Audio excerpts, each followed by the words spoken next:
Hey, my jujubes, welcome back to the channel. How are you guys doing today?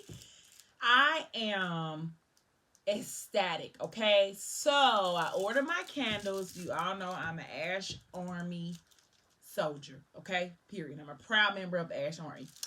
And she did a book box. I'm sorry. How are you guys doing today? If you're new to the channel, please don't forget to like, share, and subscribe. I would greatly appreciate it. I'm gonna get to eating in just a minute, but I really need to tell you how excited I am. So I she did a book box last year and she put candles in the box. We didn't know they were going to be in the box. When the book boxes came, Issa was the candle that I had. He smells absolutely divine. If you're an Ash Army member, you know, okay, he smells absolutely divine. So I got that one in the book box. And then just a few weeks ago, she put all of the candles on sale, which I was so excited because I felt like I had to have the whole gang plus the king, okay? This is my husband, Ethic, okay? He's the man that started it out. So I had to go and get all of them plus Ethic, okay? So you got Messiah here, who I love so dearly. You have Issa and you got Miki here, and so they all have their own candles. So I needed y'all to know. I didn't even know they was coming today. I didn't even get a delivery message or anything. I just was waiting on them to send me my details about when they was being shipped. My daughter went outside and ta-da, my boxes was outside. So I was so excited. I mean, so excited. So I had to feature them real fast in my book. I mean, in my discussion for today. Because today I'm going to do ethics. So I'm going to take all of them out of the view because you won't see or hear nothing about them right now. So I'm going to take them out. This is the box that came in. Didn't Ashley do her thing? Okay, she just be doing, okay, hold a message, boom. She just does it all. So I'm going to go ahead and leave Messiah in here because he's going to be a topic of discussion, of course, in the book. And I'm also going to leave Ethic in here because, you know, this is his series. So we're going to throw him in here. Okay, he going to stay. Put Ethic over here so you can see Messiah over here. Today I am eating sushi.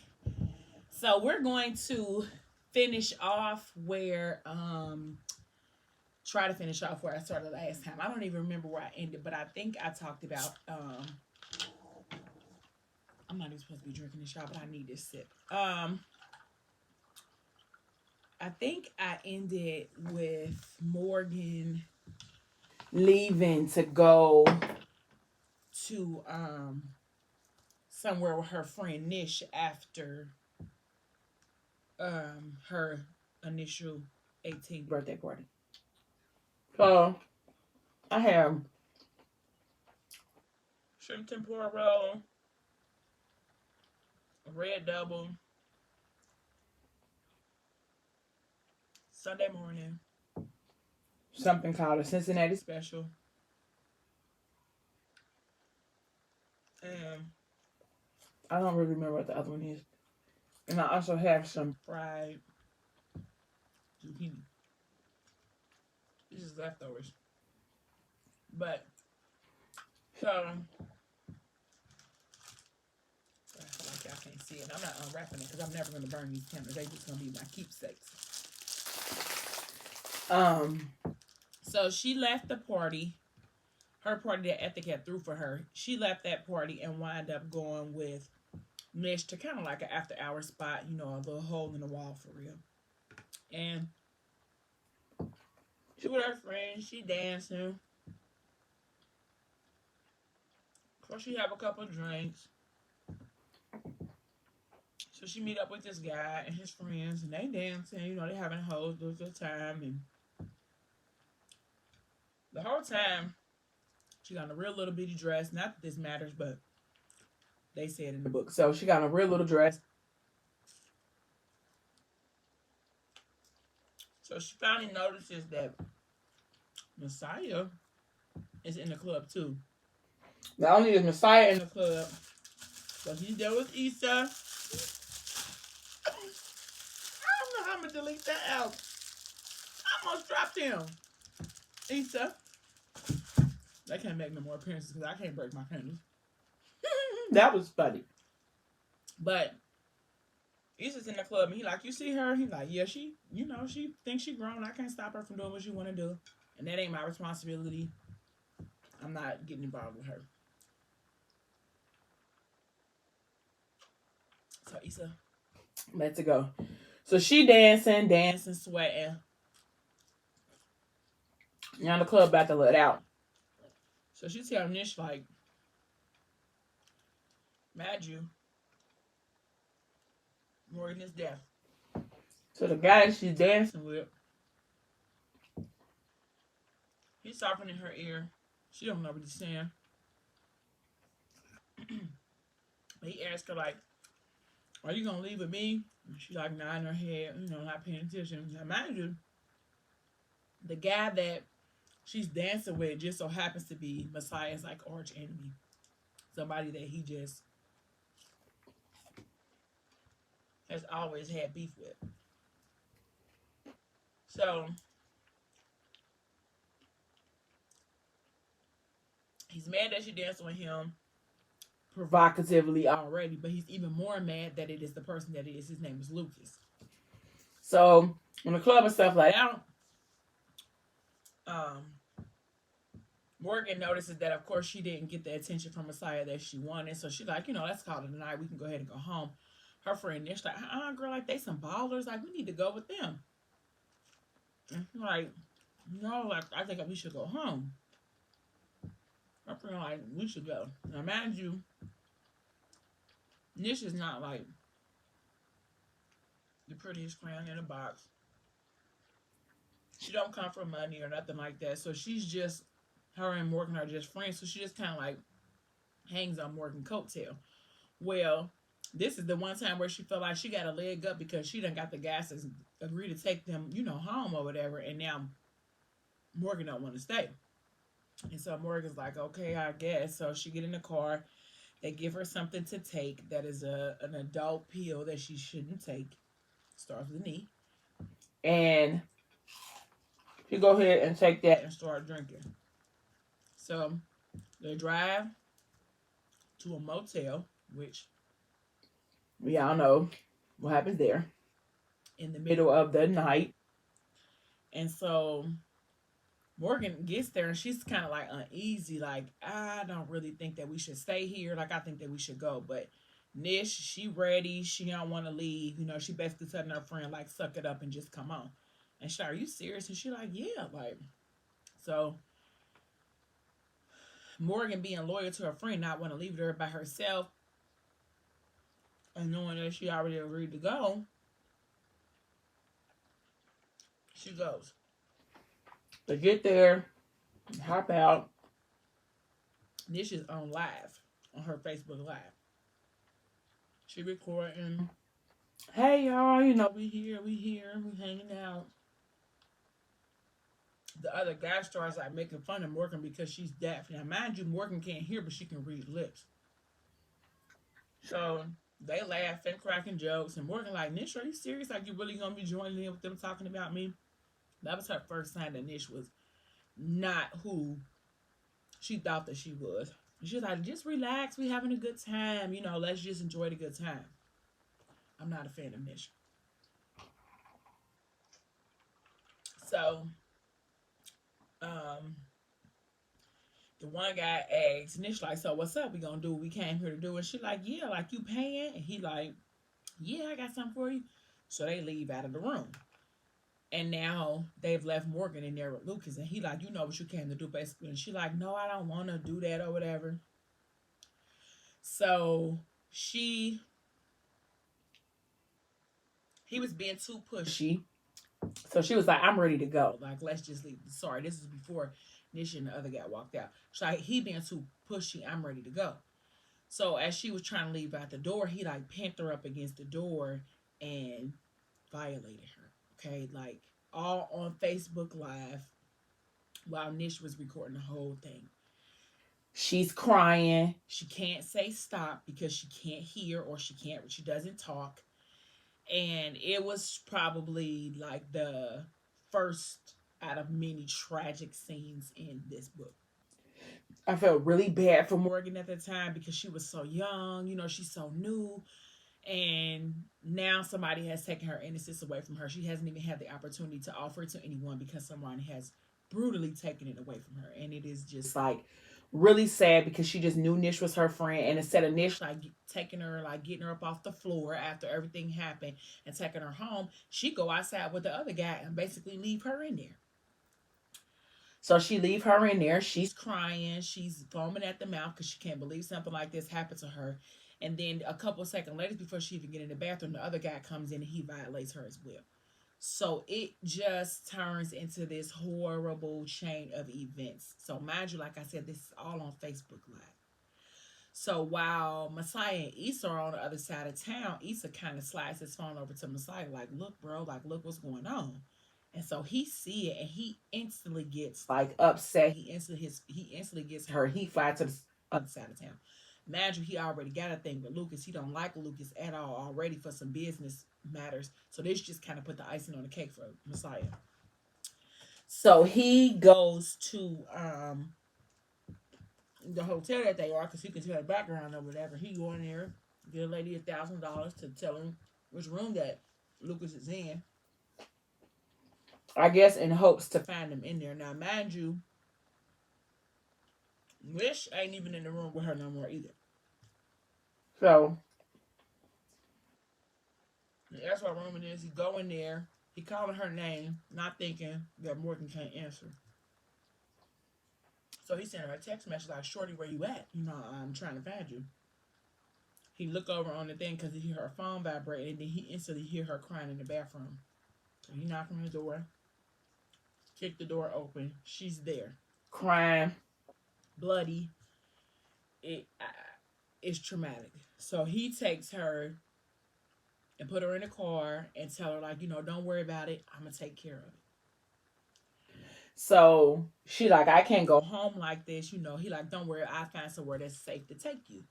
So he takes her to his house, a place that he's the only person that know where it is. He's the only one who, of course, rests his head there. He don't nobody knows. So in the comforts of trying to keep her comfortable and safe, he takes her to his house. She's crying, she's traumatized. So he goes into the bathroom and, tell her like, you can stay here and take a shower. I'll get you some clothes to put on. And for Messiah, this is really different. It's kind of off for him because he's never really been the soft, mushy, emotional type. I'm going to say he's never has been. Not maybe, but he hasn't. That's just not his demeanor. He's hard, rough, aggressive. So for him to try to soften up for Morgan, I thought was like the sweetest thing, I think, for me. Him being sweet on Morgan and her bringing out a side of him that I don't even think he know existed is what initially made me fall in love with Messiah, just like Morgan. I still love him to today. But him even taking the initiative or the concern to console her after something so tragic, I think any guy would have. But I think for him and his history, which we'll get into later, and his experience that he's had with this type of trauma, sent him to a place of, sympathy and anger all in the same breath. So he goes into the bathroom and Morgan's just sitting there on the toilet. She's not moving. She still got her dress on. She's traumatized, as she should be. He said, "Come on, I'll help you." So he takes her dress off for her, runs the bath water, and let her get inside. And she's crying hard. And he's like, "It's okay, Shorty. Like, don't worry about it. As long as I'm around, nothing like this will ever happen to you. And I'm going to take care of this issue." So she get out of the bathtub. He dry her off, get her some clothes. She go into his guest room and he like, "You can stay here for a minute. I'll be back." And she's like, "No, please don't go. Like, I don't want you to go do anything bad, or I don't want you to do anything that's gonna, get you to in trouble. So just please stay here. I'd rather you stay here." Yeah, okay. I'll stay here. So he stay with her for a minute until she fall asleep. And then he leave. Because he can't leave this unsettled. Okay? So he calls Issa. I ain't bringing his candle in no more. He calls Issa and have Issa meet him at Lucas's house. Because they all from the same neighborhood, same community. He live on Susan Street. So he called Issa and tell Issa like, it's up. You know what it is. So of course Issa is his best friend. One of them anyway. Issa is his best friend. So he like, okay. So he meet him at Lucas's place. Now, in the process of this, Morgan has sent the message to Ethic to let him know what's going on because she's trying to save Messiah from doing something that he'll regret or that she'll regret for him doing it for her. So she wants to, try to fix it. So when he get there, Ethic tell him like get in the car and he tell him like what I tell you about doing your business with your friends. He like, oh, I trust him. He like, it ain't no trust in nobody when you about to commit this type of crime. Because they done knocked out all the street lights, all the lights on the street. That's how he knew that Messiah was there because that was something that Ethic had told him to do. If you going to do that, you definitely got to make sure that ain't going to be no mistaken identities nowhere. So he told him to get in the car. He like, now I need to know if you here to try to handle some street beef and this is just your way of, taking care of this street beef, or are you here to avenge a woman that you love? Now, mind you, Morgan is Ethic's daughter, okay? And so he asking him, like, are you here to avenge what happened to her, or are you here for some beef? Because if you here for some beef, okay, let's both go in here and get it done. But if you here because you're trying to, console or take up for or right a situation that happened to a woman that you love, you in the wrong place because this right here, this place that you in right here is going to prevent you from being able to be there for her if that's what you're saying. I can go in here and handle it because I'm going to be rectifying a situation for something that happened to my daughter. But you, on the other hand, this is about a love thing or a lust thing, whatever you want to call it. You should be on the other side of town where she is. So he's like indirectly telling him, like, I feel like there's something there with him and with you and Morgan, but I don't 100% know. But with all of this happening and this animosity that's in the air, and you willing to go in here and handle this situation like this, that lets me know that maybe it's something a little deeper. But we ain't gonna discuss it tonight because we got some business to take care of. But we definitely gonna discuss this later. Like, so if you're gonna get up out of here, if we're gonna go in there for some beef that you just want to handle, we can both go in there. But if this ain't what this is, you get up out of here and you let me take care of this. So Messiah, he leaves. He leaves and he lets Ethic handle the situation. So Ethic goes into the house and he hop a couple fences, go into the house, put his ski mask on, and when he walks in, he sees Lucas laying on the couch. Now, of course, Lucas is not as smart. He doesn't like do his dirt and then go lay somewhere else. He did his dirt and went to go lay where he lay his head at every night. He thinking like, oh, I'm above anything at this point. I'm out here getting a little money. I can do what I want to do. So this is what I'm going to do. So he goes in there and, screws his silencer on and from a distance let off 2 or 3 rounds.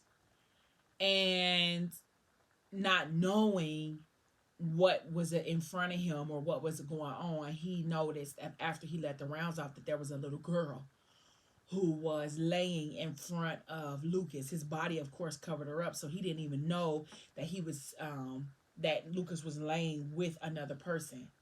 So he instantly got regretful, instant remorse because, of course, he wasn't there to kill anyone's child. And he tried to save her, called 911. In the process of that, her grandmother walks in and sees him and basically tells him, like, what have you done? He's like, he got to get up out of here because if he don't get up out of here now, he sacrificed his life for his 3 children he has at home. He's devastated. So he go home with a heavy heart and bloody clothes. And now he's taking care of one situation, but in taking care of that one situation, he created another situation. Lucas's situation was on purpose, but that baby situation was on accident. So that is just like a heavy burden that Ethic has to carry now, on top of the burden of being a single father, on top of the burden of being a black man, out here trying to make it by any means necessary for his family. So it's just a lot that has now been put on the weight for Ethic on his back. So I'm going to stop here because I want to go to the next part. But like I said, if you are new here, please don't forget to like, share, and subscribe, and share this video. Oh, before I go, let me see your phone so I can look at my last video so I can pick one of these names. I was supposed to do my giveaway on Friday, like draw a name, and I did not because my weekend has been swamped. So I'm going to pick a name now. I'm going to use my daughter's phone to find the names of the people who commented on my last video. Well, not my last video, but that's not my page.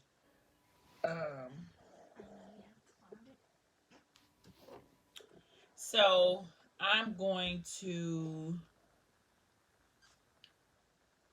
look right now, and I'm going to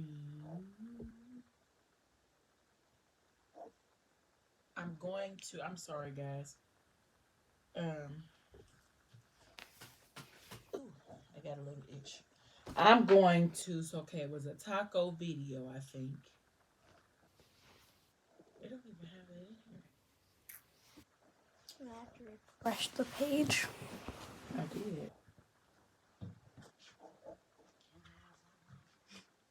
Wait 1 second, please. I am so sorry because I can't find my last video or where there was even okay, so what I'm going to do is I'm going to make a short video after this because I don't want to make this video too long, so I do apologize. There was like 5 comments on there, so I'm going to pick through those 5, and I'm going to pick a winner. Maybe I just might notify the winner, and then in the next video let you know. But if you are new to the channel, like I said, please don't forget to like, share, comment, and subscribe. Please share this video to any and everyone. Thank you so much for watching. Until next time, bye my jujubes.